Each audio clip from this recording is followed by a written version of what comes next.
Bonjour à tous. Pour la deuxième interview de Contemporary Talents, nous avons le plaisir de vous présenter aujourd'hui une personnalité influente du marché de l'art. Son nom n'est plus à faire, galeriste, marchand depuis une vingtaine d'années. Il a aussi fait quelques apparitions dans la célèbre émission Affaires conclues sur France Télévisions. Aujourd'hui, nous avons le plaisir d'interviewer Pierre-François Garcier. Merci pour cette présentation élogieuse. Bienvenue, Valentine. Merci à toi de nous accueillir. Et ben voilà, le soir, je suis là. J'ai pas d'horaire d'ouverture ou de fermeture. Je suis simplement ouvert sur rendez-vous. Et l'accrochage va changer absolument tous les jours. C'est que chaque fois qu'un copain m'appelle donc pour voir des tableaux, je vais faire je vais organiser voilà. Donc là, j'ai fait un accrochage pour vous recevoir aujourd'hui.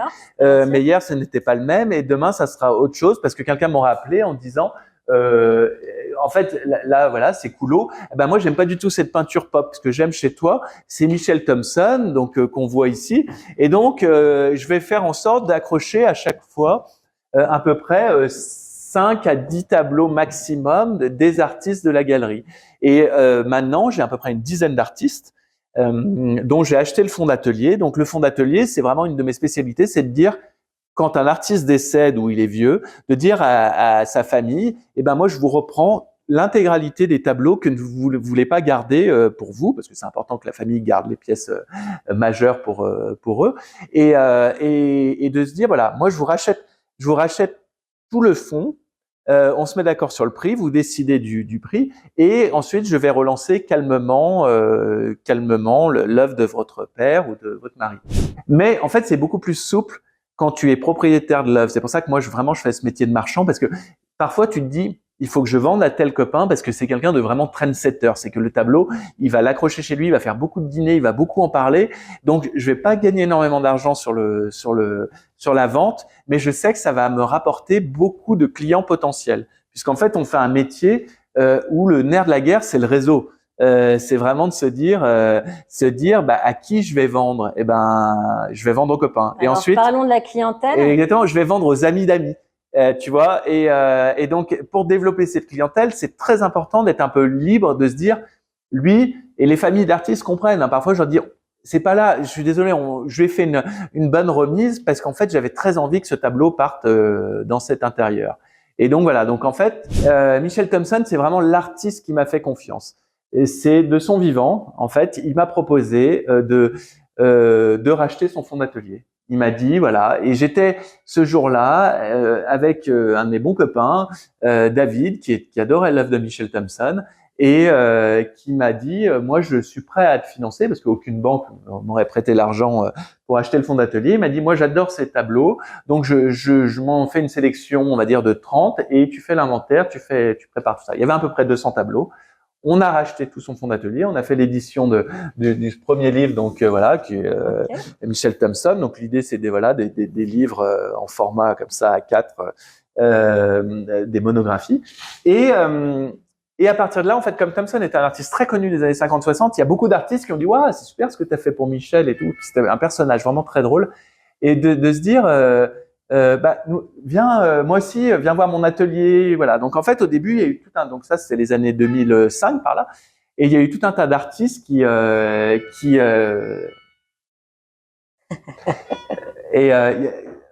donc à partir de 2005, il y a eu pas mal d'artistes qui se sont dit waouh, qui étaient encore, donc il y avait plus de 80 ans, mais qui se sont dit ouais, c'est super ce que tu as fait pour Michel, voilà. Donc on a eu comme ça accès à pas mal d'ateliers d'artistes qui étaient pas contre que je vienne voir leurs œuvres, que j'achète leur fonds d'atelier, qu'on fasse des livres. Donc il y a eu Philibert Charin qui faisait des collages, Coulot, et donc en fait depuis 20 ans, ça je suis devenu en fait connu pour cette gestion des fonds d'atelier. Donc en fait aujourd'hui, il y a une famille par semaine qui me contacte en disant voilà, je sais ce que vous faites pour les artistes Thompson, Coulot, ça, j'ai vu ça. On m'a conseillé de vous contacter parce que mon père était artiste et comment je fais pour gérer le fonds d'atelier. Quand c'est comme ça, Pierre-François, tu les représentes en exclusivité ou oui, alors d'autres galeries Dans le marché de l'art, en fait, il n'y a pas vraiment d'exclusivité. Même dans l'art contemporain, c'est que tu peux avoir une exclusivité géographique, c'est-à-dire que tu te dis bah voilà, moi je suis la galerie historique de tel jeune artiste à Paris, Mais s'il y a un galeriste américain qui lui dit, bon, bah, gars, je te monte une expo à New York, je vais te dire un truc, tu peux pas l'empêcher de faire ça. Moi, l'exclusivité, elle naît, en fait, automatiquement, le fait d'acheter le fonds d'atelier, et c'est moi qui ai le plus grand nombre d'œuvres par artiste, puisque j'ai à peu près 100 à 200 toiles par artiste. Les années 50, où il commence vraiment une période comme faisait Bernard Buffet. Buffet était plus jeune que Thompson, donc Buffet faisait comme Thompson.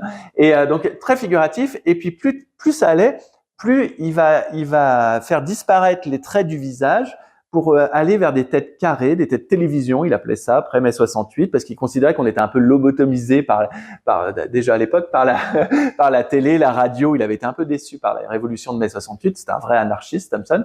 Et en fait, dans les années 90, il va à fond dans son délire de cerclage, de géométrie, tout en restant figuratif. Et moi, j'ai connu Thompson et adoré ses scènes de ville, parce que voilà, je trouve que c'était très contemporain, à la fois très intemporel. C'est que celui-ci est daté, mais il datait pas parce qu'il aimait bien brouiller le message en disant j'aurais pu faire ça dans les années 70 ou les années 90. Là, c'était pareil.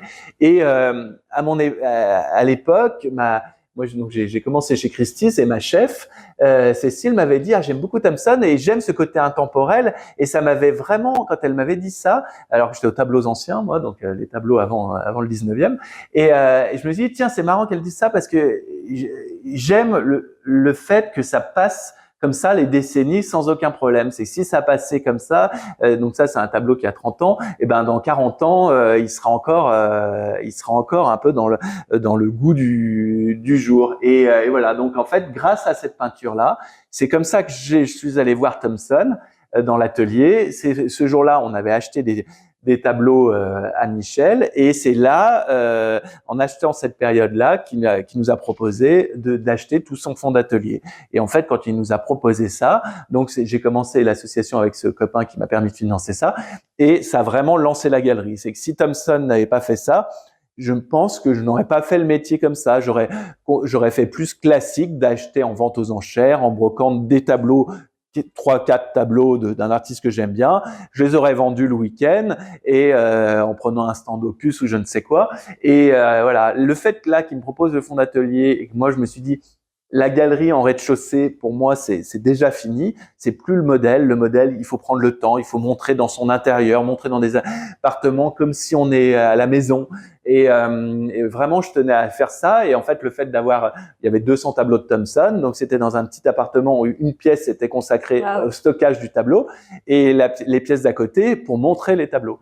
Et bien sûr, au début, c'était chez moi, j'ouvrais le canapé, il y en avait planqué partout et je montrais lors des dîners à la maison, dans mon petit appart sous les toits, voilà, ce qui était à vendre. Et donc, le fait que Thompson, qui était encore une fois un artiste très connu, eh ben ça m'a vraiment lancé. Et donc pour ça, grâce à ça, je c'est vraiment. Le premier artiste. Bah ouais, et je remercierai jamais assez. Je vois toujours sa fille, on s'entend très bien et tout. C'est que vraiment le fait que tout le monde a été d'accord pour vendre ça et que ça se passe vraiment très bien et que l'artiste est revenu en lumière comme il était de son vivant, ça a été super. Et ensuite le tableau préféré, c'est le dernier que tu as acheté. Parce que quand tu achètes tes tableaux, effectivement, le dernier, il y a la petite si c'est notamment aux enchères, ou quand tu es dans une brocante, tu t'es levé tôt et compagnie, il y a un petit côté découverte. C'est que tu le ramènes ici, tu le nettoies, tu enlèves le cadre, tu regardes les détails au dos, les inscriptions. Et donc, tu as ce petit côté où il y a eu une petite rencontre artistique un peu émouvante, un moment. Les enchères, c'est même pas une minute par tableau, donc ça va très très vite. La brocante, pareil, quand tu découvres un tableau sur un stand, et ben voilà. Et donc, le fait de le rapporter, de prendre le temps, de commencer l'enquête sur le tableau, sur l'artiste, et ben vraiment c'est vraiment c'est ton bébé quoi. Et puis même tu te dis quel est le prix que je vais le vendre, puisque moi je regarde rarement avant les ventes aux enchères, notamment la cote des artistes. Parce que si tu regardes la cote, t'es tout de suite, tu dis ah mince, il est pas super coté, donc ça sert à rien que je l'achète très cher. Ah, il est très coté, donc ça sert à rien que j'enchérisse sur le tableau. Alors que t'achètes, moi j'ai toujours acheté comme ça, même quand j'avais vraiment pas d'argent, d'acheter de 10 € à 500 €. et je me rendais compte que j'arrivais toujours à revendre les tableaux. Et donc, j'ai gardé ça en me disant, de toute façon, jusqu'à 500 €, j'arriverai toujours à le revendre. Alors, peut-être que je gagnerai pas d'argent parce que, voilà, c'était le bon tableau d'un artiste assez moyen.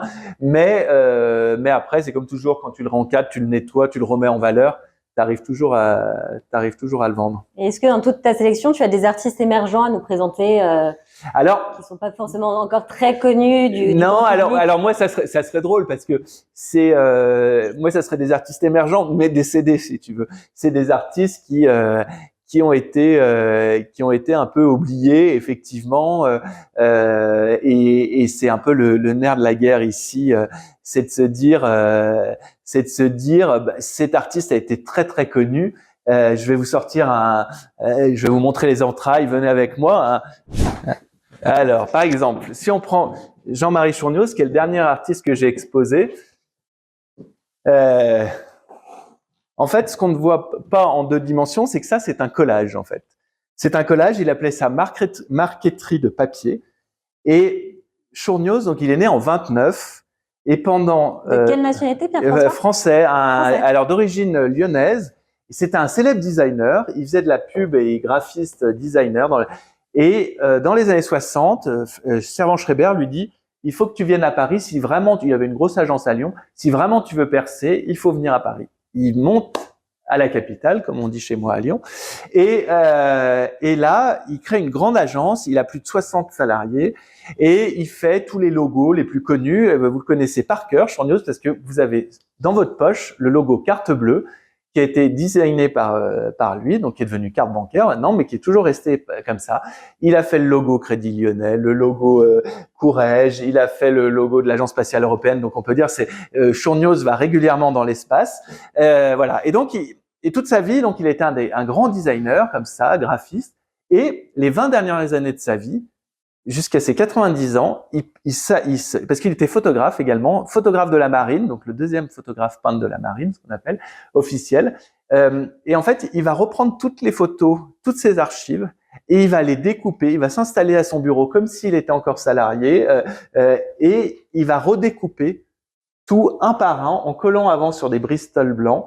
Et donc là, là, c'est par exemple, c'est une peut-être de Libération. Et il va créer des marqueteries de papier, c'est-à-dire qu'il va créer un effet kaléidoscopique avec son… Comme sur le mobilier ancien. Oui. Exactement. Et avec un côté un peu psychédélique du kaléidoscope comme on avait quand on était enfant, qu'on regardait dans le tuyau là. C'est qu'il va même travailler le blanc jusqu'au bout. Et il est vraiment mort à 90 ans en travaillant avec son assistant qui était le même depuis l'assistant était arrivé, il avait 20 ans. Et donc ça, typiquement pour moi, c'est une vraie redécouverte à partager avec mes amis parce que, encore une fois, c'est un gars, tout le monde connaît ses logos. Tout le monde a vu ses photos. Il a fait la marque. Il avait créé la marque UTA pour la marque d'avion. Donc il avait créé tout le branding, ce qu'on appelle maintenant. Et donc, mais il a été complètement oublié. C'est-à-dire que un jour, le musée des Arts Déco se réveillera en disant c'est comme Roger Talon, c'est un immense designer. On est passé à côté des choses. Et moi, ce qui m'intéresse, c'est de se dire qu'à côté de ça, il avait tout ce travail de commande. Mais le gars était un vrai artiste. Et donc maintenant, je l'avais exposé de son vivant, 10 ans avant sa mort, pour lui dire, n'oublie pas qu'il y a quelqu'un qui te défendra le jour où tu n'es plus là. Il y a plus de 700 collages comme ça, tout était très bien rangé par format, donc c'est un petit, les plus grands, c'est les 50-70. Et donc c'est un travail de fourmi où il a découpé quelqu'un à redécouvrir. Certes, il est mort, mais quand on se penche sur sa vie, il a fait énormément de livres, effectivement, aussi sur la Marine nationale. Et il y a aussi eu un livre sur lui à la fin, fait par son assistant, après son décès. Et en fait, se dire, ce qui est incroyable, c'est qu'on a eu toute cette création après-guerre, et en fait, on en connaît très peu. Alors, Pierre-François, j'avais une question sur les salons foire d'art. Est-ce que tu y participes? Est-ce qu'on peut t'y retrouver? Alors, moi, je vais installer ce tableau de Boline. Hop, est-ce que j'ai quelqu'un qui vient le voir après? En fait, je fais pas vraiment de foire d'art parce que mon modèle, il est effectivement en étage, un peu à l'abri de tous les regards. Et voilà, moi j'aime bien prendre je suis comme le slow food à l'italienne, quoi. J'aime bien qu'on prenne le temps de venir parler d'art ici. Quand tu vas dans une foire, c'est un autre modèle. C'est que tu décides sur 48 heures souvent d'être assez agressif commercialement en disant c'est le moment, ce tableau de Bolin, j'en ai qu'un, voilà, c'est tel truc, c'est une masterpiece, il faut l'acheter, mais dépêchez-vous parce que quelqu'un derrière va l'acheter. Et moi, c'est pas ma façon de voir les choses parce que encore une fois, j'aime bien prendre le temps de parler d'art comme on fait ce matin. J'aime prendre le temps de communiquer ma passion, de partager cette passion, de partager l'histoire de l'artiste. Et vraiment, pour moi, le luxe, c'est vraiment de ce temps qu'on peut se permettre de prendre pour choisir de l'art. Le côté foire me fait penser un peu à de la fast fashion, c'est-à-dire on se dépêche et puis après on revient chez soi, on se dit mince, est-ce que je suis pas allé un peu trop vite dans mon achat? Ici, il faut savoir qu'en moyenne, il faut au moins 3 rendez-vous avant d'acheter un tableau. C'est que le premier, tu viens un peu découvrir l'artiste, découvrir la galerie même parfois. Ensuite, tu viens un peu peaufiner ta sélection. Donc l'accrochage va changer. Donc finalement, j'aime bien Bolin, mais je préfère Coulo. Donc voilà. Et puis troisième fois, tu vas revenir et tu vas te dire bon, là ça y est, j'ai bien vu ce que j'aime dans cette période des années 50, 60, 70. J'ai bien vu ce que PF me proposait. Et ben ça y est, je suis prêt. Et donc la foire est un autre modèle. La foire, si tu veux, ça coûte très très cher pour exposer dans des bonnes foires. Donc tu es obligé d'être très cher sur tes prix parce que c'est pas en vendant 3 000 € que tu rentabilises ton stand. Donc forcément tu augmentes tes prix. Et puis aussi il faut savoir que la foire, il y a toute la concurrence autour. Donc c'est-à-dire que ou quand tu es tranquille, tu vends tes tableaux ici en étage, et ben les jalousies vont commencer à se réveiller en disant ah mince, il a des bons tableaux, ils sont meilleurs que les miens. Voilà, donc et comme ça tout est très condensé physiquement et dans le temps. Je trouve ça correspond moins à mon caractère. En revanche, j'aime beaucoup exposer dans des galeries partenaires. Donc, ce que je disais tout à l'heure, c'est de trouver des galeries plus grosses que moi qui acceptent d'exposer des artistes. Donc, Coulo, comme ça, j'ai exposé à Hong Kong et à Londres. En province, j'aime bien aller chez des amis qui ont des beaux appartements et voilà, de les exposer. Et puis là en Suisse, pareil, j'ai trouvé des galeries qui acceptaient d'héberger des expositions clés en main de Luis Arnal, qui était effectivement un Vénézuélien qui faisait de l'art concret, donc très géométrique, un truc que les Suisses aiment beaucoup.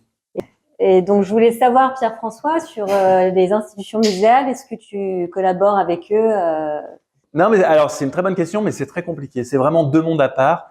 Parce que les musées, pour eux, les marchands, c'est les méchants.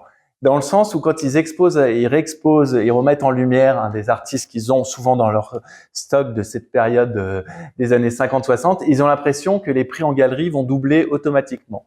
En fait, c'est faux. C'est que moi, je me suis rendu compte, on a eu la chance avec Jean Cortot d'avoir une rétrospective au Musée d'Art moderne de la ville de Paris, donc 11 pièces exposées pendant 6 mois. Et en fait, les prix n'augmentent pas, mais ça rassure ceux qui ont des œuvres de l'artiste en disant « Waouh, enfin, le musée d'art moderne réexpose les œuvres de Jean Cortot. » Mais tu vas pas avoir des gens qui vont arriver, qui auront vu au musée, il y a un Jean Cortot, Google, j'ai envie d'en acheter un ou quoi que ce soit. Au niveau de la valeur marchande, non, on n'a pas. Ça ne change pas, ça rassure juste.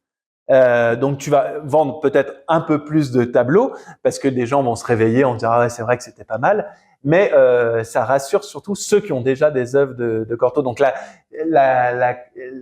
le prix n'augmente pas non plus comme ça considérablement. Ça augmente finalement, c'est quand tu as un beau tableau d'un artiste que tu présentes dans ta galerie qui passe aux enchères dans une belle collection et là qui fait des très gros prix parce que les gens se disent waouh, il y a un Cortot qui a fait tant dans la collection chez Christie's et voilà, donc là les gens se disent mince, ils viennent vite te voir en disant il faut que j'achète parce que j'ai vu que voilà, donc là tu peux augmenter un peu les prix. Mais les musées, c'est vraiment, ça rassure en fait les collectionneurs, ça rassure le marché. Une espèce de vitrine valorisante. Exactement, parce que encore une fois, c'est pas de l'art contemporain, c'est que le stock il est figé. On sait à peu près le nombre de tableaux des artistes. Donc voilà, mais ça te permet encore une fois de vendre un peu plus facilement quand l'artiste a des expos. Donc moi j'essaye toujours de dire aux familles, moi je ne peux pas malheureusement contacter les musées parce qu'ils vont pas me répondre spécialement pour une expo.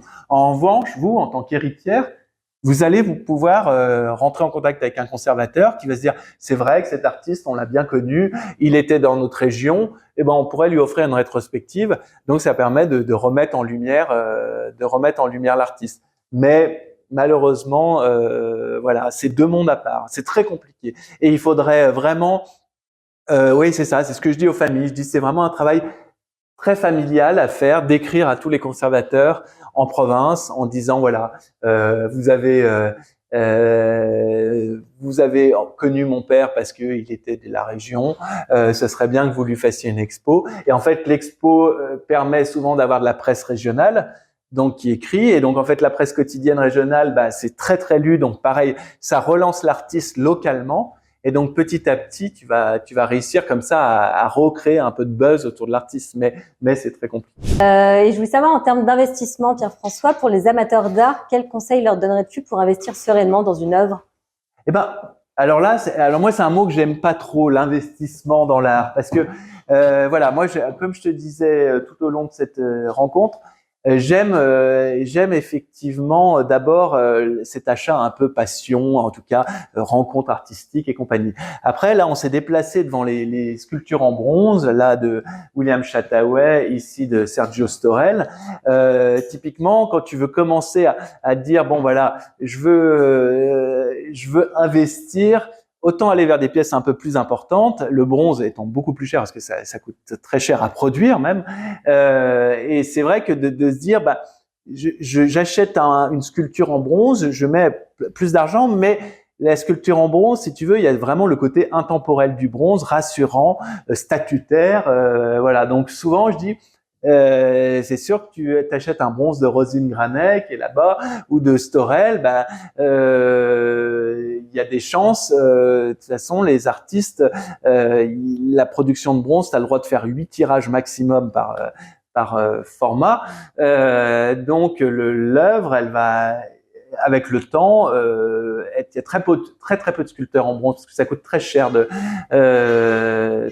produire le bronze. Donc en fait, avec le temps, effectivement, l'œuvre va prendre de la valeur. Et après, pour les tableaux, c'est d'acheter vraiment encore une fois ce qu'on aime parce que tu le verras toute ta vie. Et toi, en termes de prix, du coup, tu commencerais à quel montant? Et donc, quel montant? moi, l'idée de la galerie, c'est vraiment d'être entre 500 € pour une œuvre originale sur papier. Donc ça va être un dessin, par exemple un dessin de Coulo, une lithographie, parce qu'ils ont beaucoup avoir fait des sérigraphies à l'époque, un petit collage, des choses comme ça. Et pour une toile, ça va aller jusqu'à 10 000 €. Et le prix moyen d'une toile va être autour de 3 à 5 000 €, parce que je trouve que c'est le bon prix où tu as des très bons artistes avec des très bonnes œuvres d'une bonne période, voilà, dans ces prix-là. Et les bronzes, c'est un peu plus cher, effectivement, ça va plutôt être autour de 10-15 000 €, parce que ça coûte très cher à produire et c'est compliqué à trouver.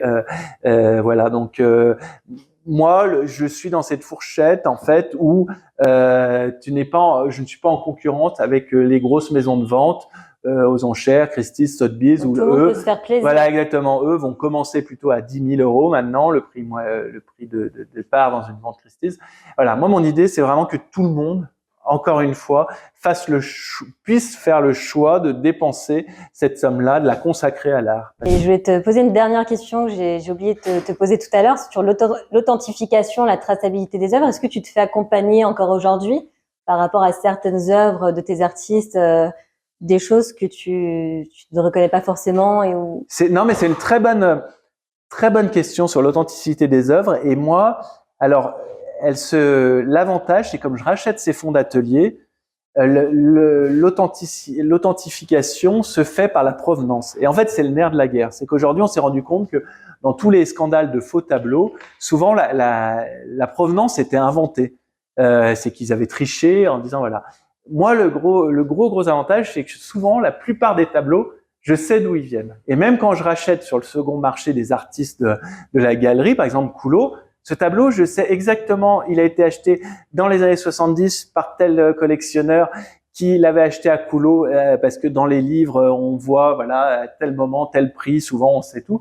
Donc voilà, donc moi ce que je dis toujours, faire confiance effectivement au marchand s'il peut vous garantir effectivement la provenance. Dans les ventes aux enchères, les commissaires-priseurs font très attention parce ils ont une garantie décennale sur ce qu'ils annoncent dans le catalogue. Donc pareil, parfois les commissaires-priseurs sont un peu légers, c'est qu'il faut dire attendez, là il y a un problème, le tableau, et puis je te parle pas des tableaux spoliés pendant la guerre, parce que là on est qu'au début de tous les tableaux qui ont été vendus de force entre guillemets à Drouot pendant la guerre. Donc voilà, moi sur cette période-là, les artistes sont moins concernés par le côté spoliation, mais en revanche c'est très important effectivement de se dire j'ai retrouvé la trace du tableau, parce que sincèrement même parfois ça m'arrive de tomber sur un tableau signé Boline et je me dis attends, il y a un problème, c'est que en fait c'était pas Boline, c'était un copain qui avait signé, qui avait pas de truc et tout. Donc voilà, moi le gros avantage c'est que dès que j'ai un doute sur un tableau, tu appelles les ayants droit. Ouais, en disant voilà exactement. Ou quand on a fait le bouquin, on a souvent bossé les archives, donc on se rend vite compte. Voilà, mais ça c'est vrai que c'est il faut faire très attention parce que même dans l'art contemporain, dans le street art, il y a des faux tableaux. Je ne te parle pas des Warhol, Basquiat, des choses comme ça. Où vous achetez, c'est très très important. Regardez la société où elle a enregistré le certificat. Parfois, on vous propose des certificats, mais le certificat est complètement faux. Donc voilà. Donc avoir confiance dans le marchand, et c'est souvent est né de la provenance de l'œuvre. Merci à toi vraiment. Merci, c'était vraiment un plaisir. Revenez quand vous voulez. Et voilà, l'accrochage change absolument tous les jours. Donc, quand vous reviendrez, il y aura encore d'autres tableaux. Nous étions super heureux d'avoir partagé ta passion du métier, ta vision globale sur le marché de l'art. J'adore partager ma passion, donc ça tombe bien. Merci beaucoup, Valentine. Merci à toi, Pierre-François.